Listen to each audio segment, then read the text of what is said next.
combattant, motokoleka, autorité politique. Mais motoyon ça y est autorité politique on a les alliés en Zambie. Est-ce que yemoko président Kabila motatile maki le baki que ngana vu mokonjo toute autorité vient de Dieu ou bien zali basali en Zambie moto le baki toute autorité vient de Dieu. Parce que d'abord il faut poser la question. Hein? Mais papa nanga, si ça kozolo ça bakosima. Voilà que le bac non, bah Congolais bah vous la mutaka c'est parce que monsieur il y a Joseph Kabila il y a l'équipe pour la Russie ça n'a Kabila. C'est ça. La jeune fille maloba. Bon, ce qui nous comprendre bien ah maman quoi alors zaki naître c'est comme si on joindre équipe il y a 6. Ngana le bac tokotaki 6 sur 4 mais bah toi komelinga ah bazo calculer ka ba 7 sur 4. Lokola yo maman quoi là to yebaki position na yo lokola position yebani donc comme 8 sur 4 que non autorité à Congo yango te mutu eza reconnaît pas na Nzambe bon ça la radio li solo biso to challenge ka batu te to ndima ka opinion ya batu donc c'est comme si biso ba chrétien to zaka ka 4 awa to zaka reconnaître autorité mais ba chrétien pe ka te parce même ndeko ka shaba c'est comme si azape na groupe de 8 awa si que bien si bien que ye docteur na biso mutasungi biso bien lelo bon to kena mbango et pas ya Papa Mawabi et puis après Papa Mawabi mutaza na fond nde tozongi et pas ndeko nkomi mbala nkomi et puis ngani na ko tirer conclusion donc bandeko boza na ligne bokolo basute na pese pas Papa Mawabi sikoro. Bon merci na yoti mingi tosambela nzambe atal service makambo toza koloba tazana gauche droite toza komona eloko na lisu ya moto mososo ya lisu na biso moko toza komona yango te. C'est le contraire. Le colonel Lobaki Libosto, il bololo, azana cœur, azana mukila te, puisque azalaki namboka yamokonzi. Azao kozila jusqu'au dernier temps. Les kamomoko, monsieur Wata Zambwana, laissez-moi un petit temps. Makambuto lobi, Nzambe azali kuna na makambi ya Congo Nzambe azali te. C'est une erreur. Tout le monde makambo mingi te parce que ba Belge balobi trop parler petit. Hein? Tozali na nzenze oyo cri. Azali kitoko soko le tali libumu na ye ezali penza bien. Mais azana manzaka. Mais ami kuni alobi ngai na zali nzaki kitoko akuni à gratter le bomonaye et pas soupi, à koufi. Ce n'est pas ça. Bozali na kado moko ya bien onzambi ya pesa ki na bino. Mais boza komona yangote. Yango na kolobati okotomona li kaya na liste mutu mususu ya biso moko to komona te. Bon voilà, je vais vous dire ceci carrément et la franche vérité. Puisque c'est la colonie belge. Alors, mission la biso, la BFM, American Missionary Society, moko ezaki en Amérique, moko ezaki en Angleterre. C'est une mission combinée. Alors, ceux qui mundele ou bien missionnaire alungwa en Amérique, na Congo, il doit passer d'abord par la Belgique, apprendre comment traiter les Noirs. Missionnaire ou en Québec en Amérique. Na Belgique. Sali 6 mois. Balobi na ye kuna na Congo bayebi nzambi te eloko moko te. C'est-à-dire que Montazali kuna c'était un mouvement subversif pour renverser le gouvernement. Kenda wotala makambo wana. Bon, on peut se réponse. Merci. Hein? Merci Papa Mawabi. Je n'ai pas fini. Oh, OK. On peut se réponse. Alors, accueil tango akomi penza ruisseau ezali na ngambu kimbango alobi ndundu aza koya mpona koya kotala ngai ndundu aza un envoyé akoya donc ake kokoma kimbango azalaki wana bantu kokufa les paralytiques les aveugles ainsi de suite atuniye oza kusala mosala nini alobi naza kosala mosala Yesu Christ apesaki ngai. Comment? Alakisi Bible. Apesi Bible. Alobi yango. Mais missionnaire wana a participé mpona makambo kimbango asalaki réveiller banto bakufi baparalytique baza kotelema jusqu'aujourd'hui soko kena kambo komona babeki oyo banto wana batikaki ezali kuna jusqu'aujourd'hui. Mais yango wana toza komona biso tolingi kondima te oyo wana eza mabe. Okay. Mboka na bino boza na chance ezali mais bino moko boza koyeba yango te. Merci papa Mawabi. Merci papa Mawabi, wana eza conclusion na yo. Tika tokende rapidement epai ya ndeko Mbala Nkomi yo pesa oya yo conclusion ya 2 minutes po ngai na remercier bandeko nyonso bazaki na ligne pe na benda mwa conclusion ya mukeka ka ndeko Mbala Nkomi na peso antenne kuna. Matondo loko na ina maloba question na yo opposé yango malamu te. Ndenge kaka mama akwala utai koloba pouvoir na autorité. Kayen azaki na autorité aleki na ye Abel.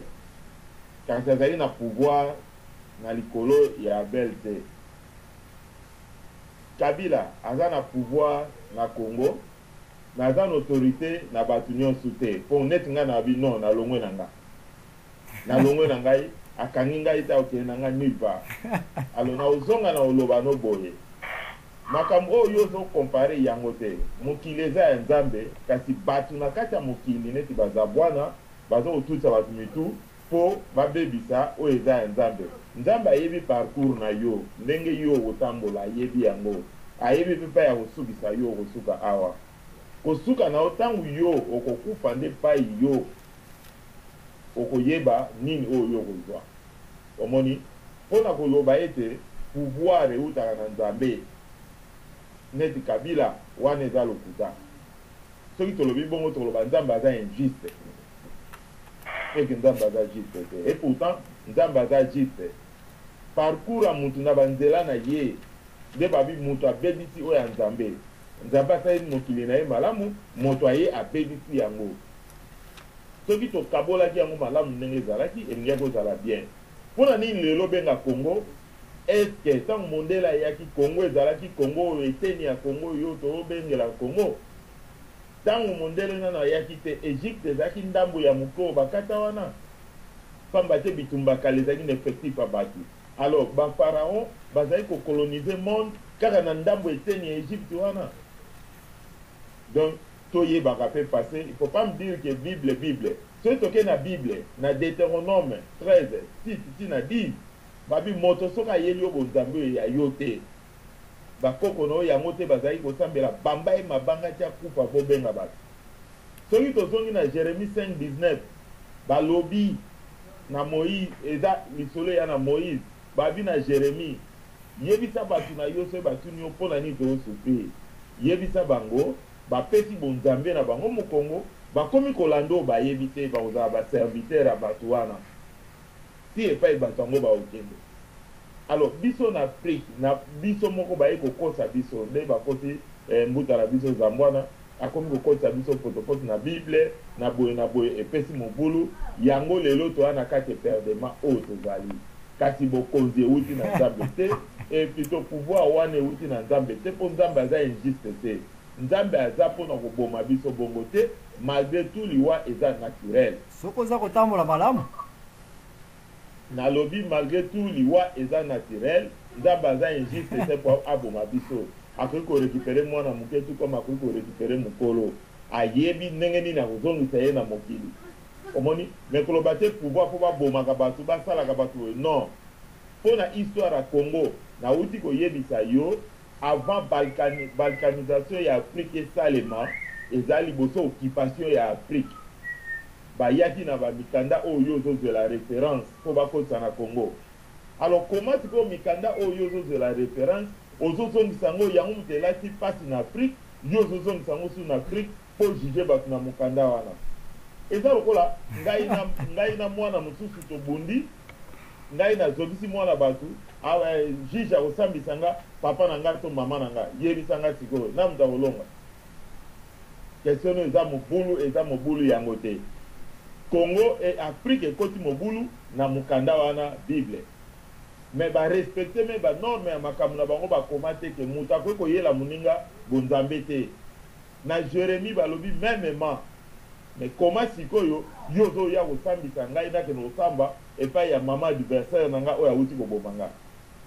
Donc bokonzi oya kanambe eza ya nzambe te eza archipo soki kanambe mutalaki si yo ngana boyebisa oke ba congolais bayeba avant Mobutu ayeba yango avant soki ngbanda koma parce que Mobutu ayebaka yango avant afuye papa Kanza oya kufa ayeba yango avant likambo ya balkanisation ya Congo ebandi lelo te ebandi kala bazali koluka moyen nini bakokotela bazwi moyen bakoti nani James Kabarebe na Kisangani alobaki yango bokeba ba congolais baza très dangereux bazobeta maboko loyi bakobalukela bino po toyebaki ambition na bango soki oyebaki te bon eza pe faute na yo te toza biso nyonso ndenge moko te na information peut-être oyo ngai nayebaki oyebi te oyo oyebi ngai nayebi te mais mpo na eloko wana change yango Afrique eza ya baafricain balkanisation ya Afrique et plutôt bokonzi ya baafricain eza ya nzambe te eza archi faux. Afrique mobimba ngai nazolobela Congo te nazolobela Afrique tout entier po soki obeti libako linzaka elongo yo il faut pas me dire que problème ezaka na linzaka maboko eza nango na problème te nakende kosala mosala to na badolia bien les jours où pota wana ekoma usel okoka kotambola lisusu te okozala ya kolala okomi handicapé soki tozoparle Congo tobosani Congo ya Brazzaville tobosani Angola tobosani Côte d'Ivoire tobosani Rwanda jour oyo bato bayaki na Bible oyo ozwi référence bakobaluka bake na Congo Brazzaville yo sikoyo moto kolela Congo Brazzaville ekomi likolo alors tofongola miso tososola il faut biso nyonso tozala together tozala dans l'ensemble pour que tozala bien il faut pas me dire que bokonzi ya baafricain euti na nzambe non eza mutu azosala mais eza na parcours ndenge ndeko na nga kashala uta ekoloba parcours na bango ezalaki bongo auti koluka biloko na ye ayeba bebisa na oyo ezalaki kashama matondo papa na ngai omoni tobeta lisolo wana te ya Congo kaka po eza Congo te eza Afrique tout entière tolongola te po baze na yo nde aza camarade na oyo ya bien po so likambo elingi okotela yo ye moto akoyebisa yo batie biso binemi yo oyebi soki oyebi te oza koignore to oza serviteur na bango nga na kolobaka na yo po yo osala ngeloko te so na bai na mbuta na nga kashama toya koswana na koloba na zambwana to na koloba na DSV wana tokokende ayebi nini nalobi alors moto akose sentir mosu aluka mosuare de poche alongola salite wana alors ngai na mokuse nalobi boye toute autorité nini pouvoir ya président eutaka na nzambe te ya kiyaya eutaka na nzambe mpo wana botami liboso ya kozala na mokili eutaka na nzambe mpo mokili eza ya nzambe mais ya kipouvoir wana ya koboma te parce que nzambe eloko apekisi liboso nde bakompela mokanda wana eza koboma akoki kopermettre koboma te eza bato nde moto bacreye koboma wana omoni bato wana bacreye koboma bato wana bayaki kookipe biso na 1431 matondo.